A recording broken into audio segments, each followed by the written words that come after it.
देखिए, इसको कौन सही कहेगा। ये नारी सशक्तिकरण के जमाने में आधी आबादी के लिए ये अपमानजनक बयान है। शब्द सोच और संस्कार के द्योतक हैं और जिन शब्दों का चयन किया गया, मैं कहूँगा ये दुर्भाग्यपूर्ण है, अच्छी बात नहीं। ये परिणाम एनडीए के आत्ममंथन के लिए है। नमस्कार, न्यूज़ फॉर नेशन देख रहे हैं आप। मैं हूं आपके साथ धीरज सिंह। आगामी 15 दिसंबर से मुख्यमंत्री नीतीश कुमार महिला संवाद यात्रा पर निकल रहे हैं, लेकिन उससे पहले राजद सुप्रीमो और बिहार के पूर्व मुख्यमंत्री लालू प्रसाद यादव ने मुख्यमंत्री नीतीश कुमार पर तंज कसा। हमारे साथ है पूर्व सांसद आनंद मोहन जी। सर, लालू यादव का बयान आपने भी सुना, किस तरह देखते हैं उनके बयान को, जो मुख्यमंत्री नीतीश कुमार पर उन्होंने विवादित बयान दिया है? देखिए, इसको कौन सही कहेगा। ये नारी सशक्तिकरण के जमाने में आधी आबादी के लिए ये अपमानजनक बयान है। लालू जी वरिष्ठतम नेता है, परिपक्व नेता है और उनके मुंह से इन शब्दों का निकलना कहीं से भी जायज़ नहीं है, मुनासिब नहीं है। शब्द सोच और संस्कार के द्योतक हैं और जिन शब्दों का चयन किया गया, मैं कहूँगा ये दुर्भाग्यपूर्ण है, अच्छी बात नहीं है। नेता प्रतिपक्ष तेजस्वी यादव का भी कहना है कि जो यात्रा निकल रहा है वो सरकारी पैसे का दुरुपयोग हो रहा है। मुख्यमंत्री नीतीश कुमार सरकारी पैसे का दुरुपयोग कर रहे हैं। हम लोग जब से होश संभाले हैं राजनीति में, 74 आंदोलन से, हमने भी देखा है कि इंदिरा जी की जब सरकार थी और जेपी आंदोलन से हम लोग शुरू किए, तो हम लोग भी कहते थे बांस बल्ले की सरकार नहीं चलेगी। बड़ी उनकी सुरक्षा पर बांस बल्ले बहुत दुरुपयोग होता था, तो हम लोग नारे लगाते थे। लेकिन जब जनता पार्टी की सरकार बनी तो वहाँ भी बांस बल्ले सुरक्षा पर सरकारी खर्च किए गए।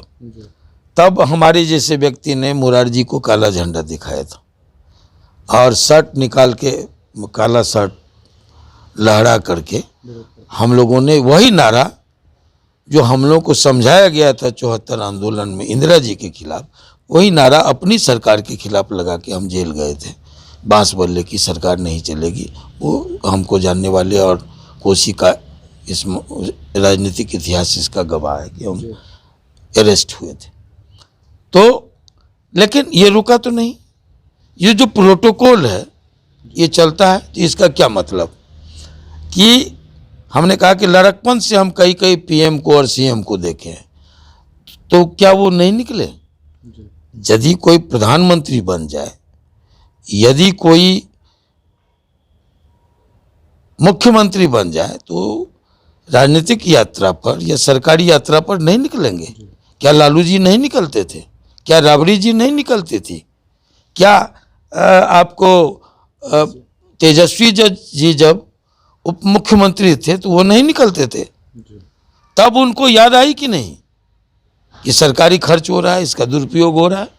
तब याद आती, कुछ बड़प्पन दिखाते, उदारता दिखाते, इन पर रोक लगाते, आम आदमी की तरह जाते, तो एक बात थी। नहीं तो कोई नैतिक हक इस पर सवाल उठाने का नहीं है। तेजस्वी यादव भी इन दिनों कार्यकर्ता संवाद यात्रा पर निकले हुए। उनका कहना है कि आगामी बिहार विधानसभा चुनाव में महागठबंधन की सरकार बनने जा रही है। हाँ, वो सबको अपना अपना दावा करने का हक है। यही तो आज़ादी और लोकतंत्र का मकसद है। तो सबको ये राइट है, सब अपने दावे। कल भी दावा किया गया था 4 प्रांत मैंने बिहार के 4 सीटों पर उपचुनाव थे। एक एनडीए ने खाली किया था, इमामगंज मांझी जी ने, और 3 सीटें महागठबंधन की थी। हमने नहीं, उन लोगों ने अति आत्मविश्वास में ये नारा दिया था कि ये मिनी सेमीफाइनल है।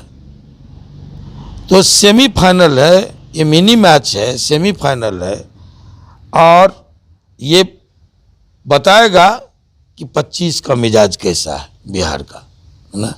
तो उन्होंने कहा था, मैंने नहीं कहा था। तो सेमीफाइनल में क्या हुआ?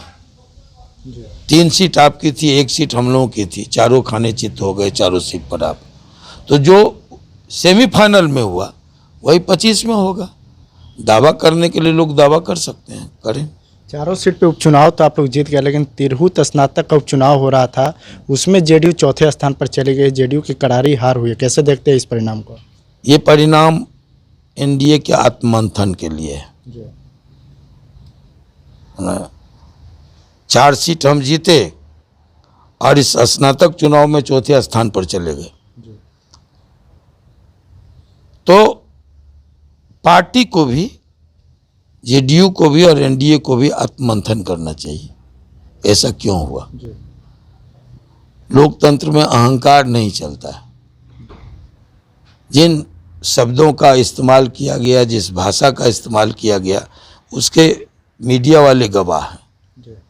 तो हम लोग तो जानते थे, अब हम तो यहाँ बैठे हुए हैं। एक्स एमपी 2 बार रहे हैं शिवहर से, लवली आनंद वैशाली से रही है एक्स एमपी। वो मुजफ्फरपुर और वैशाली दोनों जिला को मिला के वैशाली सीट है। और हम लोग सीतामढ़ी के 5 प्रखंड और शिवहर के 5 प्रखंड, उसके बाद मोतिहारी को जोड़ के शिवहर संसदीय क्षेत्र है। तो वहाँ से एमएलए चेतन आनंद है, एमपी लवली आनंद है, एक्स एमपी आनंद मोहन है, वैशाली से एक्स एमपी लवली आनंद है। अगर हम ही लोग नहीं पूछे गए तो कार्यकर्ताओं को कितनी पूछी हुई होगी। तो आपको लगता है ये तो हाँ बिल्कुल, अति आत्मविश्वास में कि हम कभी पराजित नहीं हुए इसलिए पराजित नहीं होंगे, है ना। ये सब जो जिन शब्दों का इस्तेमाल किया गया, मैं समझता हूँ कि जो ये अहंकार लोगों को अखड़ गया और इसलिए हम चौथे स्थान पर गए। ये दुर्भाग्यपूर्ण है और इस पर आत्ममंथन होना चाहिए। तो बहुत बहुत धन्यवाद। ये पूर्व सांसद आनंद मोहन। दिल्ली से न्यूज़ फॉर नेशन के लिए मैं धीरज सिंह।